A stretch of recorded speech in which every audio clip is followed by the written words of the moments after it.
Professor Chi makes note of the comparative weaknesses of diesel submarines. In a related point, he explains that very significant U.S. air ASW assets are quite reliant on radar detections of submarines on or near the ocean surface. Against nuclear submarines, therefore, he concludes that the air asset ASW search is as difficult as fishing a needle from the vast ocean. Other points made in this Chinese analysis include the observation that the larger the battle group, the easier it is to track this more conspicuous target at long distances. Prof. Chi also notes that the employment of ASW weaponry can inadvertently aid a submarine's escape following an attack, because the weapons may significantly complicate the acoustic environment, thus hindering searches for the attacking submarine. Another possible explanation for the skillful simulated attack of the Zephyr might be the French commander's capable use of naturally occurring complex hydroacoustic conditions. Prof. Chi describes a long list of such conditions, including well-known phenomena such as convergence zones, sound speed gradients, as well as the more mysterious cold eddy and afternoon effect. Likewise, the Chinese expert mentions that weather can be a major asset for a stalking submarine as it can significantly hinder the operations of surface and especially air ASW forces without significantly impacting undersea operations.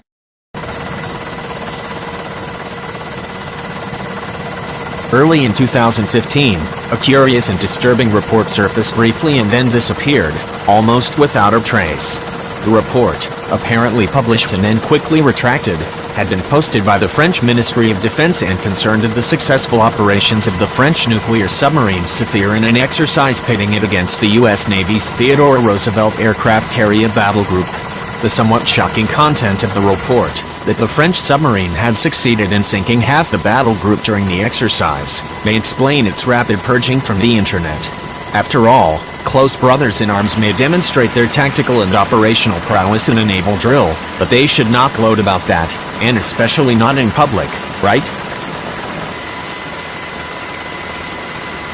The revelation that a U.S. Navy aircraft carrier group could be so vulnerable to a nuclear submarine did not make the mainstream media, and no mention was made by the many attentive defense analysts on this site, so it seems.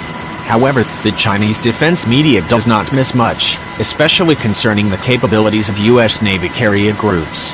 In fact, a special issue of Ordnance Industry Science and Technology 2015, number 8 covered this event, featuring an interview with Chinese Submarine Academy Professor Chi Guokang as its cover story under the title "A Single Nuclear Submarine Sinks Half of an Aircraft Carrier Battle Group."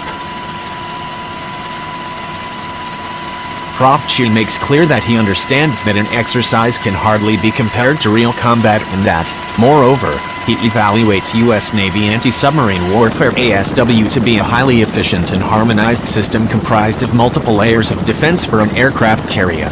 Yet, he concludes in the interview that the French report has a reasonably high degree of credibility in this edition of Dragon. I will examine his logic in this respect, attempting to gain insights into emergent Chinese views on the utility of nuclear submarines in modern naval warfare.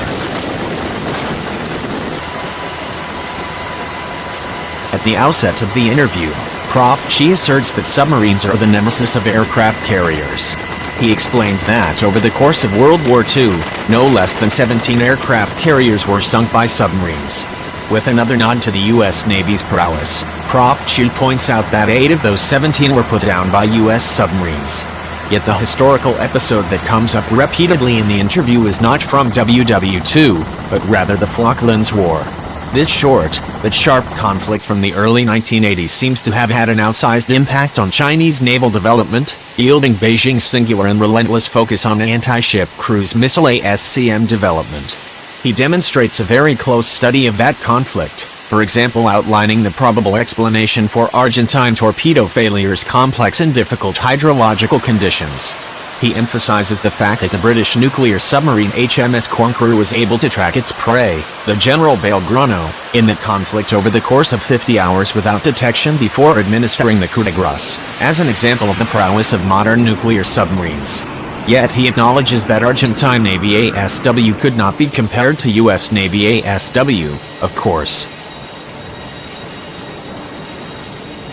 So, the Chinese interviewer then asks bluntly how is it that the French Navy was able to penetrate the formidable American ASW screen around the aircraft carrier USS Roosevelt, allegedly sinking the big deck and some of its escorts too? Prof. Chi offers many hypotheses with respect to this question, but focuses in particular on the small displacement of the French submarine. He observes that the Rubis-class submarine is the world's smallest nuclear submarine, 2,670 tons submerged, and that could make it more difficult to detect.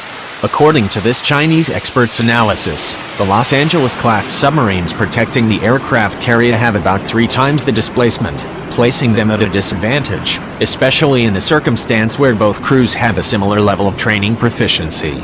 This is not the first time that Chinese submarine experts have admired France's small-displacement nuclear submarines, which they seem to think could be particularly well suited for the shallow waters of the Western Pacific. It is argued in this Chinese analysis, moreover, that the French submarine's comparatively slow maximum speed 25 knots seems hardly to be a major deficiency. Prof. Chi makes note of the comparative weaknesses of diesel submarines. In a related point, he explains that very significant U.S. Air ASW assets are quite reliant on radar detections of submarines on or near the ocean surface. Against nuclear submarines, therefore, he concludes that the air asset ASW search is as difficult as fishing a needle from the vast ocean. Other points made in this Chinese analysis include the observation that the larger the battle group, the easier it is to track this more conspicuous target at long distances. Prof. Chi also notes that the employment of ASW weaponry can inadvertently aid a submarine's escape following an attack, because the weapons may significantly complicate the acoustic environment, thus hindering searches for the attacking submarine. Another possible explanation for the skillful simulated attack of the Zephyr might be the French commander's capable use of naturally occurring complex hydroacoustic conditions.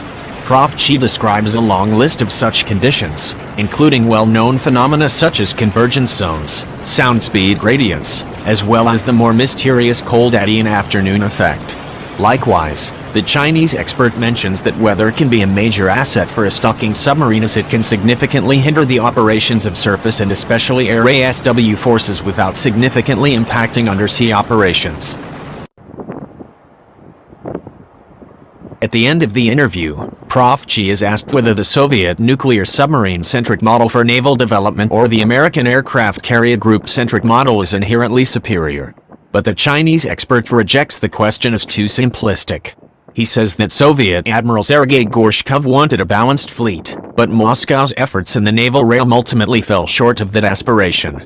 Meanwhile, the U.S. Navy, Chi contends, did succeed in this endeavor, so that the Washington's fleet has combat power and capabilities without any peer across all domains of naval warfare. It is likely positive from a deterrence perspective that Chinese experts have such esteem for American naval prowess, of course, but the article also illustrates how Chinese military analysts are diligently probing for cracks in the U.S. Navy's armor, as they seek to develop their own naval capabilities that likewise cause people to admire and people to fear.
Probably already processed information.